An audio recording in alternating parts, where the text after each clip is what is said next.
बोल श्री गणेश भगवान की जय। उमापति महादेव की जय। राधा कृष्ण भगवान की जय। श्री राधे श्री राधे। अब मैं कृष्ण जी की वाणी गीता मैया के 12वें अध्याय का महात्म्य वैसार पढ़ रही हूँ, आप ध्यान से सुनिएगा। श्री महादेव जी कहते हैं, हे पार्वती, दक्षिण दिशा में कोल्हापुर नाम का एक नगर है जो सब प्रकार के सुखों का आधार है। सिद्ध महात्माओं का निवास स्थान तथा सिद्धि प्राप्ति का क्षेत्र है। वह पराशक्ति भगवती लक्ष्मी का प्रधान पीठ है। संपूर्ण देवता उसका सेवन करते हैं। वह पुराण प्रसिद्ध तीर्थ भोग एवं मोक्ष प्रदान करने वाला है। वहाँ करोड़ों तीर्थ और शिवलिंग हैं। रुद्र गया भी वहीं है। वह विशाल नगर लोगों में बहुत विख्यात है। एक दिन कोई युवक पुरुष उस नगर में आया। वह कहीं का राजकुमार था। उसके शरीर का रंग गोरा, नेत्र सुंदर, ग्रीवा शंख के समान, कंधे मोटे, छाती चौड़ी तथा भुजाएं बड़ी बड़ी थी। नगर में प्रवेश करके सब और महलों की शोभा निहारता हुआ वह देवेश्वरी महालक्ष्मी के दर्शनार्थ उत्कंठित हो मणिकंठ तीर्थ में गया और वहां स्नान करके उसने पितरों का तर्पण किया। फिर महामाया महालक्ष्मी जी को प्रणाम करके भक्तिपूर्वक स्तुवन करना आरंभ किया। राजकुमार बोला, जिसके हृदय में असीम दया भरी हुई है और जो समस्त कामनाओं को देती है तथा अपने कटाक्ष मात्र से सारी जगत की सृष्टि, पालन और संहार करती है, उस जगन माता महालक्ष्मी जी की जय हो। जिस शक्ति के सहारे उसी के आदेश के अनुसार परमेष्ठी ब्रह्मा सृष्टि करते हैं, भगवान अच्युत जगत का पालन करते हैं तथा भगवान रुद्र अखिल विश्व का संहार करते हैं, उस सृष्टि, पालन और संहार की शक्ति से संपन्न भगवती पराशक्ति का मैं भजन करता हूँ। हे कमले, योगी जन तुम्हारे चरण कमलों का चिंतन करते हैं। हे कमलाए, तुम अपनी स्वाभाविक सत्ता से ही हमारे समस्त इंद्रिय गोचर विषयों को जानती हो। तुम ही कल्पनाओं के समूह को तथा उसका संकल्प करने वाले मन को उत्पन्न करती हो। इच्छा शक्ति, ज्ञान शक्ति और क्रिया शक्ति, ये सब तुम्हारे ही रूप हैं। तुम परासंवित परम ज्ञान रूपिणी हो। तुम्हारा स्वरूप निष्कल, निर्मल, नित्य, निराकार, निरंजन, अंतरहित, आत्म शून्य, आलंबहीन तथा निरामय है। हे देवी, तुम्हारी महिमा का वर्णन करने में कौन समर्थ हो सकता है। जो षष्ठ चक्रों का भेदन करके अंतःकरण के 12 स्थानों में विहार करती हैं। अनाहत, ध्वनि, बिंदु, नाद और कला, ये जिसके स्वरूप हैं, उस माता महालक्ष्मी को मैं प्रणाम करता हूँ। हे माता, तुम अपने मुख रूपी पूर्ण चंद्रमा से प्रकट होने वाली अमृत राशि को बहाया करती हो। तुम ही परा, पश्यंती, मध्यमा और वेखरी नामक वाणी हो। मैं तुम्हें नमस्कार करता हूँ। हे देवी, तुम जगत की रक्षा के लिए अनेक रूप धारण किया करती हो। हे अंबिके, तुम ही ब्रह्माणी, वैष्णवी तथा महेश्वरी शक्ति हो। बाराही, महालक्ष्मी, नरसिंहनी, इंद्री, कुमारी, चंडिका, जगत को पवित्र करने वाली महालक्ष्मी, जगन माता सावित्री, चंद्रकला तथा रोहिणी भी तुम ही हो। हे परमेश्वरी, तुम भक्तों का मनोरथ पूर्ण करने के लिए कल्पलता के समान हो। मुझ पर प्रसन्न हो। उसके इस प्रकार स्तुति करने पर भगवती महालक्ष्मी अपना साक्षात स्वरूप धारण करके बोली, हे राजकुमार, मैं तुमसे प्रसन्न हूँ, तुम कोई उत्तम वर मांगो। राजपुत्र बोला, हे माँ, मेरे पिता राजा बृहद्रथ अश्वमेघ नामक महान यज्ञ का अनुष्ठान कर रहे थे। वे देव योग से रोगग्रस्त होकर स्वर्गामी हो गए हैं। इसी बीच में यूप में बंधे हुए मेरे यज्ञ संबंधी घोड़े को, जो समूची पृथ्वी की परिक्रमा करके लौटा था, किसी ने रात्रि में बंधन काटकर कहीं अन्यत्र पहुंचा दिया। उसकी खोज में मैंने कुछ लोगों को भेजा था, किंतु वे कहीं भी उसका पता न पाकर जब खाली हाथ लौट आए हैं, तब मैं सब ऋषिवचों से आज्ञा लेकर तुम्हारी शरण में आया हूँ। हे देवी, यदि तुम मुझ पर प्रसन्न हो तो मेरे यज्ञ का घोड़ा मुझे मिल जाए, जिससे यज्ञ पूर्ण हो सके। तभी मैं अपने पिता महाराज का ऋण उतार सकूंगा। शरणागतों पर दया करने वाली जगत जननी महालक्ष्मी, हे लक्ष्मी, जिससे मेरा यज्ञ पूर्ण हो, वह उपाय कीजिए। भगवती लक्ष्मी ने कहा, हे राजकुमार, मेरे मंदिर में दरवाजे पर एक ब्राह्मण रहते हैं, जो लोकों में सिद्धि समाधि के नाम से विख्यात हैं। वे मेरी आज्ञा से तुम्हारा सब काम पूरा कर देंगे। महालक्ष्मी के इस प्रकार कहने पर राजकुमार उस स्थान पर आए जहाँ सिद्धि समाधि रहते थे। उनके चरणों में प्रणाम करके राजकुमार चुपचाप हाथ जोड़ खड़े हो गए। तब ब्राह्मण ने कहा, तुम्हें माताजी ने यहाँ भेजा है। अच्छा, अब मैं तुम्हारा सारा अभिष्ट कार्य सिद्ध करता हूँ। यूँ कहकर मंत्रवेता ब्राह्मण ने सब देवताओं को वहीं खींचा। राजकुमार ने देखा, उस समय सब देवता हाथ जोड़े थर थर कांपते हुए वहां उपस्थित हो गए। तब उन श्रेष्ठ ब्राह्मण ने समस्त देवताओं से कहा, हे देवतागण, इस राजकुमार का अश्व जो यज्ञ के लिए निश्चित हो चुका था, रात में देवराज इंद्र ने चुराकर अन्यंत्र पहुंचा दिया है, उसे शीघ्र ले आओ। तब देवताओं ने मुनि के कहने से यज्ञ का घोड़ा लाकर दे दिया। इसके बाद उन्होंने उन्हें जाने की आज्ञा दी। देवताओं का आकर्षण देखकर तथा खोए हुए अश्व को पाकर राजकुमार ने मुनि के चरणों में प्रणाम करके कहा, हे महर्षि, आपका यह समर्थ आश्चर्यजनक है। आप ही ऐसा कार्य कर सकते हैं, दूसरा कोई नहीं। हे ब्राह्मण, मेरी प्रार्थना सुनिए। मेरे पिता राजा बृहद्रथ अश्वमेध यज्ञ का अनुष्ठान आरंभ करके देवयोग से मृत्युलोक को प्राप्त हो गए हैं। अभी तक उनका शरीर तपाए हुए तेल में सुखाकर मैंने रख छोड़ा है। हे साधु श्रेष्ठ, आप उन्हें पुनः जीवित कर दीजिए। यह सुनकर महामुनि ब्राह्मण ने किंचित मुस्कुराकर कहा, चलो, जहाँ यज्ञ मंडप में तुम्हारे पिता मौजूद हैं, चलें।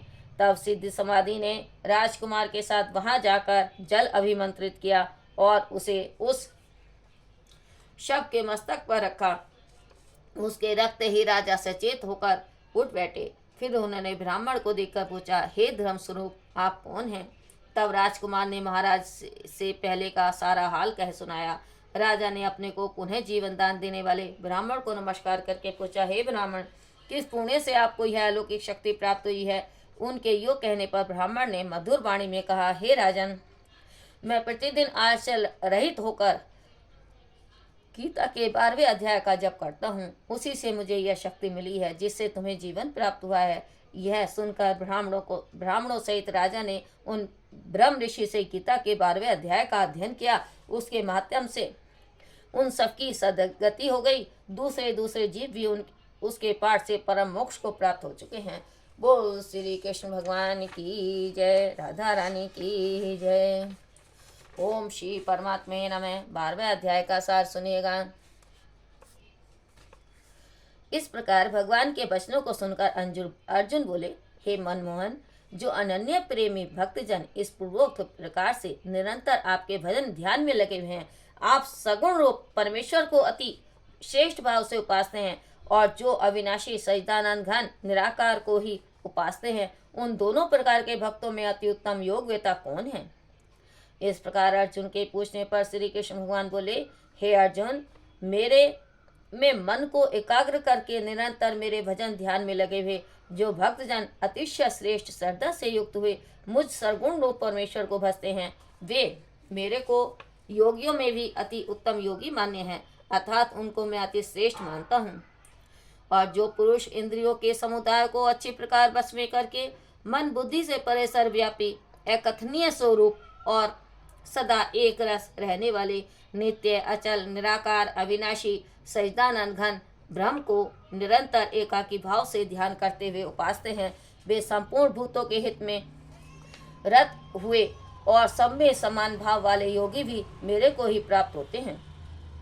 किंतु उन सच्चिदानंद घन निराकार ब्रह्म में आसक्त हुए चित्त वाले पुरुषों को के साधन में क्लेश अर्थात परिश्रम विशेष है, क्योंकि देह अभिमानियों से अव्यक्त विषय गति दुख पूर्वक प्राप्त की जाती है, अर्थात जब तक शरीर में अभिमान रहता है तब तक शुद्ध सच्चिदानंद घन निराकार ब्रह्म में स्थिति होनी कठिन है। और जो मेरे परायण हुए भक्तजन संपूर्ण कर्मों को मेरे में अर्पण करके मुझ सगुण रूप परमेश्वर को ही तेल धारा के सदृश अनन्य ध्यान योग से निरंतर चिंतन करते हुए बसते हैं, हे अर्जुन, उन मेरे में चित्त को लगाने वाले प्रेमी भक्तों का मैं शीघ्र ही मृत्यु रूप संसार समुद्र से उद्धार करने वाला होता हूँ।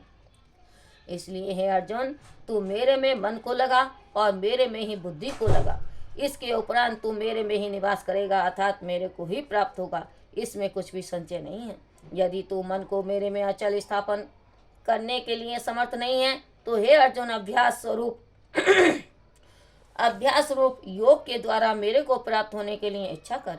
यदि तू ऊपर कहे हुए अभ्यास में भी असमर्थ है तो केवल मेरे लिए कर्म करने के ही परायण हो। इस प्रकार मेरे अर्थ कर्मों को करता हुआ भी मेरी प्राप्ति रूप सिद्धि को ही प्राप्त होगा। और यदि इसको भी करने के लिए असमर्थ है, इसको भी करने के लिए असमर्थ है, तो जीते हुए मान वाला और मेरी प्राप्ति रूप योग के शरण हुआ सब कर्मों के फल का मेरे लिए त्याग कर। क्योंकि ब्रह्म को न जानकर किए हुए अभ्यास से परोक्ष ज्ञान श्रेष्ठ है और परोक्ष ज्ञान से मुझ परमेश्वर के स्वरूप का ध्यान श्रेष्ठ है तथा ध्यान से भी सब कर्मों के फल का मेरे लिए त्याग करना श्रेष्ठ है और त्याग से तत्काल ही परम शांति होती है। इस प्रकार शांति को प्राप्त हुआ जो पुरुष सब भूतों में द्वेष भाव से रहित एवं स्वार्थ रहित, सबका प्रेमी और हेतु रहित दयालु है तथा ममता से रहित एवं अहंकार से रहित, सुख दुखों की प्राप्ति में सम और क्षमावान है, अर्थात अपराध करने वालों को भी अभय देने वाला है तथा जो ध्यान योग में युक्त हुआ निरंतर लाभ हानि में संतुष्ट है तथा मन और इंद्रियों सहित शरीर को बस में किए हुए मेरे में दृढ़ निश्चय वाला है, वह मेरे में अर्पण किए हुए मन बुद्धि वाला मेरा भक्त मेरे को प्रिय है। जिससे कोई भी जीव उद्वेग को प्राप्त नहीं होता और जो स्वयं भी किसी जीव से उद्वेग को प्राप्त नहीं होता तथा जो हर्ष, अमर्ष, भय और उद्वेगादिकों से रहित है, वह भक्त मेरे को प्रिय है। जो पुरुष आकांक्षा से रहित तथा भार भीतर से शुद्ध और चतुर है, अर्थात जिस काम के लिए आया था उसको पूरा कर चुका है, वह पक्षपात से रहित और दुखों से छुटा हुआ है, वह सर्व आरंभों का त्यागी अर्थात मन, वाणी और शरीर द्वारा प्रारब्ध से होने वाले संपूर्ण स्वाभाविक कर्मों में कर्तापन के अभिमान का त्यागी मेरा भक्त मेरे को प्रिय है।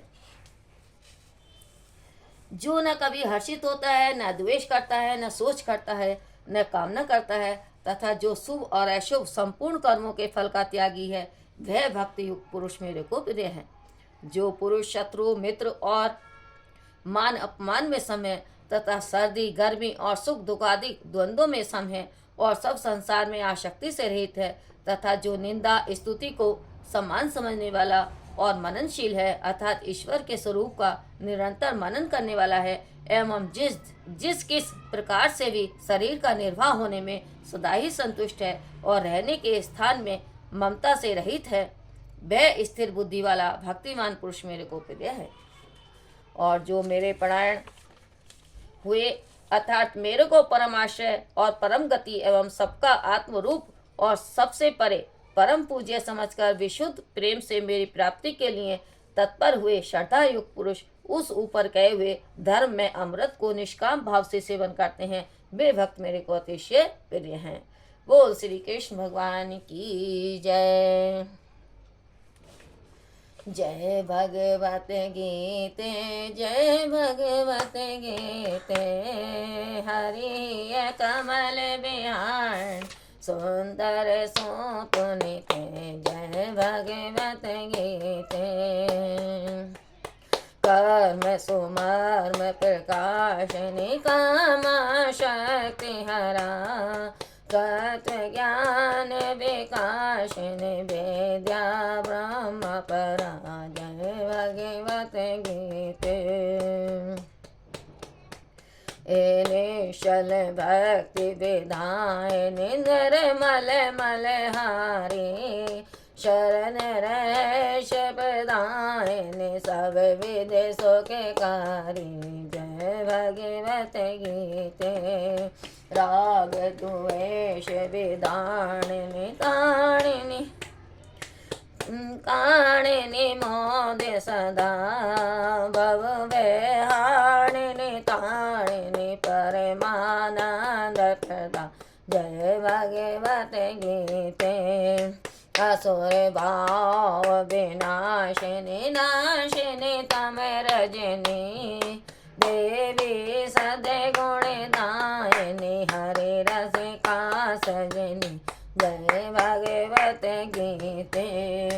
समता त्याग सिखाविनी हरि मुखी वाणी, सकल शास्त्र की स्वामिनी श्रुतियों की रानी, हे भगवत गीते दया सुधा बरसावनी, माधु कृपा कीजे हरि पद प्रेम दान करे अपनो कर लीजे। जय भगवत गीते, जय भगवत गीते। बोल भगवद गीता मैया की जय। कपूर गौरम कर्णावतारम संसार सारम भुजेन्द्रहारम, सदा वसंतम विद्यारविंदे भवम भवानी सहितं नमामि। मंदारमाला कुलितालिकाये कपालमाला शशिशेखराय, दिगंबराय च दिगंबराय नमः शिवाय च नमः शिवाय। नमो देवे महादेवे शिवाय संतम नमः, नमः प्रकृते वैद्यनाथ प्रदासनाथां सर्वमंगल मंगले शिवे स्वार्थसाधिके शरण तिर्वयं के गौरी नारायण नमः। श्री राधे श्री राधे।